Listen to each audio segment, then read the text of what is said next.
여러분들 중에 노무현 대통령 돌아가시고 지금 현재 현 정부 윤석열 정부라든지 박근혜 정부라든지 민주진영에서 됐을 때, 자, 야, 내가 잘못 생각했구나. 내 탓이 있다. 내가 저때 좀 왜 나도 저런 마음을 먹었을까? 에? 나 때문에 내가 노무현 대통령을 남들이 욕할 때 나도 욕하지 않았나? 나도 그 불의에 있지 않았나? 이런 자기 반성 해봤어요? 그렇게 한 사람이라면 그 사람은 책임력이 있는 사람이에요. 생각이 있는 사람이에요. 그죠? 대부분 뭐해? 착하다라고 하는 사람들이 공통점이 99%가 뭐예요? 응? 남 탓이에요, 남 탓. 나는 착하기 때문에 내 책임이 있으면 안 돼요. 내가 그때 그럴 수밖에 없었던 거는, 그죠? 그럴 수밖에 없었던 거는 저 새끼 때문에 그래. 내가, 그죠? 언론이나 뭐나. 어떤 문제가 터졌을 때 내 탓이냐 남 탓이냐라는 차이. 근데 착한 사람들이라고 우리가 통상 이야기하는 사람들은 남 탓을 해요. 남 탓. 그리고 합리화 시켜요. 내가 그런 짓을 할 사람이 아니기 때문에. 책임에 대해서. 이 남 탓을 하는 사람들의 대표적인 표상이 누구예요? 여자들이라니까요. 와, 나 진짜 어제도 싸울 뻔했어요. 운전하고 하는데. 왜 싸울 뻔했냐면, 저 운전 되게 잘해요. 아니, 자기가 운전 잘한다고 얘기할 수 있나 몇 명이나 돼. 예? 내 얘기 있잖아요. 나는 그 낡은 버스에다가 캠핑카에다 주전자 올려놓고 대전에서 서울의 한강공원까지 갈 때까지 주전자에 가스레인지에 물이 안 떨어졌다니까. 운전을 그렇게 한다니까요. 달릴 때는 뭐 지금 요즘 이제 기름값 때문에 그렇게 달리진 않지만 진짜 뭐 브레이크라는 걸 밟지 않고 달리는 성격인데, 예? 예전에 카메라 없을 때 진짜 어마무시하게 달렸죠. 근데 이제 뭐 오토바이도 좀 오래 탔고, 예. 그리고 이제 오락게임도 그런 걸 잘해, 그런 걸. 스피드한 걸. 예. 근데 집사람이 저한테 운전만 타면 옆에서 잔소리를 해요. 이러쿵 저러쿵 이러쿵 저러쿵. 아니 그럼 지가 운전을 하든지. 에? 운전은 또 절대로 안 해. 제가 운전을, 아니 저를 아시는 분은 알 거예요. 제가 한 10시간이고 20시간을 운전해도, 에. 야 진짜, 그죠? 얘기하면 솔직히 여자들은, 예, 자기 자식한테 절대 책임을 지기 때문에 다른데 에너지가 없어요. 예. 아니 어떻게 안도 잘하고 밖에 잘할 수가 있어요.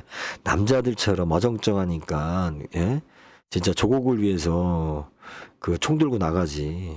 여자들이 하는 얘기가 그잖아요. 남자가 총 들고 나갈 때마다 당신 나 사랑 안 해? 우리 가족 어떻게 할 거야? 어?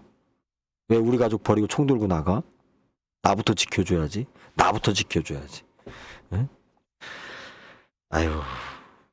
그러니까 제가 아까 노무현 대통령 이야기했잖아요. 많은 사람들이 지금 이런 막 우리 중도라든지 서민층 얘기하고 뭐 지금 아파트 문제도 마찬가지고 지금 전세 이야기도 지금 이제 계속 거의 1시간 넘어갔다.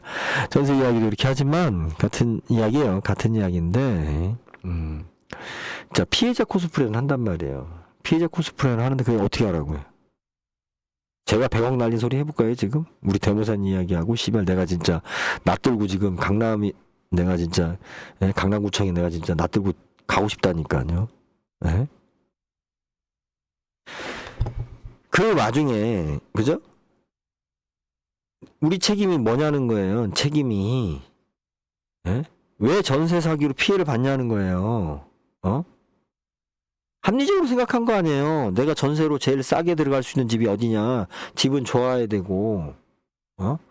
집주인이 망하던 말던, 예? 나만 합리적으로 계산한답시고 한 거 아니야. 나만. 예? 정상적으로 세 놓는 사람들은 세를 못 놨다니까요. 합리적인 가격이 아니라서. 아니 합리적인 가격이 아니라 싼 가격이 아니라서 왜 전세로 사기치는 놈들이 싸게 세를 놓으니까 정상적인 사람들은 세를 못 놓고 망했단 말이에요. 그럼 이걸 이 새끼들이 또 인수를 하는 거라. 그리고서 지들은 그 잠시 통화 중입니다. 뭐예요? 그죠? 이 새끼들이 또 계속 눌린 거지. 예?